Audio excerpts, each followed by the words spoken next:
Question number 1 exercise 8.1 introduction to trigonometry. आपको question कह रहा है कि मान लीजिए यदि कोई आपका राइट ट्रायंगल है, ठीक है, और बी पॉइंट पर आपका 90 डिग्री का एंगल फॉर्म होता है। तो बी आपने यहाँ लिख दिया, इन दोनों साइडों को, एक पॉइंट पर ए मान लीजिए, एक पॉइंट पर मान लीजिए सी, ठीक है। क्वेश्चन के अकॉर्डिंग कहा गया है कि ए बी की जो वैल्यू है वो 24 सेंटीमीटर है। तो ए बी की वैल्यू आपने कितनी लिख ली, 24 सेंटीमीटर।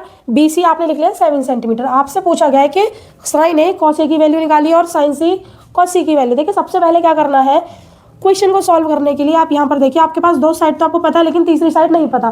तीसरी साइड निकालने के लिए जो राइट ट्रायंगल होता है, राइट एंगल ट्रायंगल होता है, तो आप क्या करते हैं, पाइथागोरस का जो है इस्तेमाल करते हैं। हम बोलेंगे पाइथागोरस थ्योरम, ठीक है।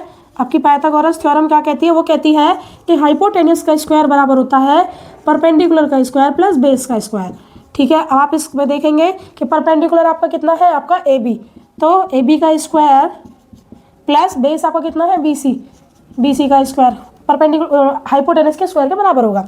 देखिए ए बी का स्क्वायर कितना है, ए बी मतलब 24 का स्क्वायर, ठीक, प्लस बेस यानी 7 का स्क्वायर। तो आप क्या करेंगे, देखिए 20 कितनी छोटी सी ट्रिक से इजीली निकालेंगे। देखिए 24 का स्क्वायर करना है तो सबसे पहले क्या करेंगे, 4 4 से 16 का 6 कैरी लगे 1, और इन दोनों की मल्टीप्लाई करेंगे, 4 2 जा 8, 8 का डबल 16 और 1 17 का 7, फिर से कैरी लगा 1, 2 2 जा 4 और 1 5, यानी 24 का स्क्वायर कितना होता है 5 7 6 प्लस 7 का स्क्वायर 49।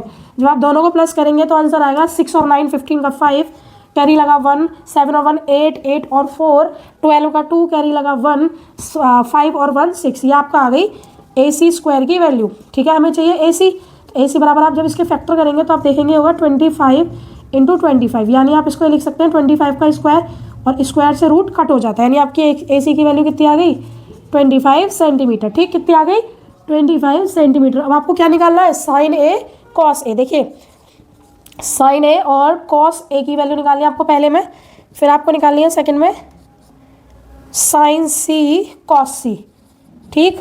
वैल्यू निकालने के लिए पहले आपको पता होना चाहिए, तो मैंने आपको पहले ये छोटी सी ट्रिक बताई थी। वो ट्रिक क्या थी, ट्रिक थी आपकी फिर बोलेगा फिर, हाँ हाँ बोलूँगा। देखिए पहला जो रेशो होता है वो साइन के लिए, दूसरा कॉस के लिए। फिलहाल हमें साइन कॉस के चाहिए, तो देखिए साइन बराबर क्या होता है, परपेंडिकुलर अपॉन हाइट, यानी पी अपॉन एच, ठीक है, पी अपॉन एच, ठीक। और कॉस क्या होता है, बेस अपॉन हाइपोटेनियस, क्या होता है, बेस अपॉन हाइपोटेनियस। देखिए फटाफट सबको आपको मैंने पहले ही बता रखा है कि हाइपोटेनियस की वैल्यू फिक्स होती है। क्या होती है, हाइपोटेनियस की वैल्यू फिक्स होती है। यहाँ पर हाइपोटेनियस कितना 25, फटाफट लिख दीजिए 25 अपॉन 25, हमने हाइपोटेनियस की वैल्यू रख दी। अब यहाँ पर क्योंकि एंगल्स चेंज हो रहे हैं, यहाँ पे साइन ए की वैल्यू पूछी गई और यहाँ पे साइन सी, हम जब साइन ए के अकॉर्डिंग परपेंडिकुलर देखेंगे तो जो जहाँ पर आपका एंगल है साइन ए, उसके अपोजिट वाला परपेंडिकुलर बनेगा, यानी परपेंडिकुलर में कितना बनेगा बी सी, कितना होगा बी सी, और बी सी की वैल्यू आपकी कितनी होगी, बी सी की वैल्यू होगी आपकी 7 सेंटीमीटर, ठीक। ऐसे ही साइन सी के अकॉर्डिंग जो परपेंडिकुलर बनेगा वो ए बी, और उसकी वैल्यू कितनी होगी 24।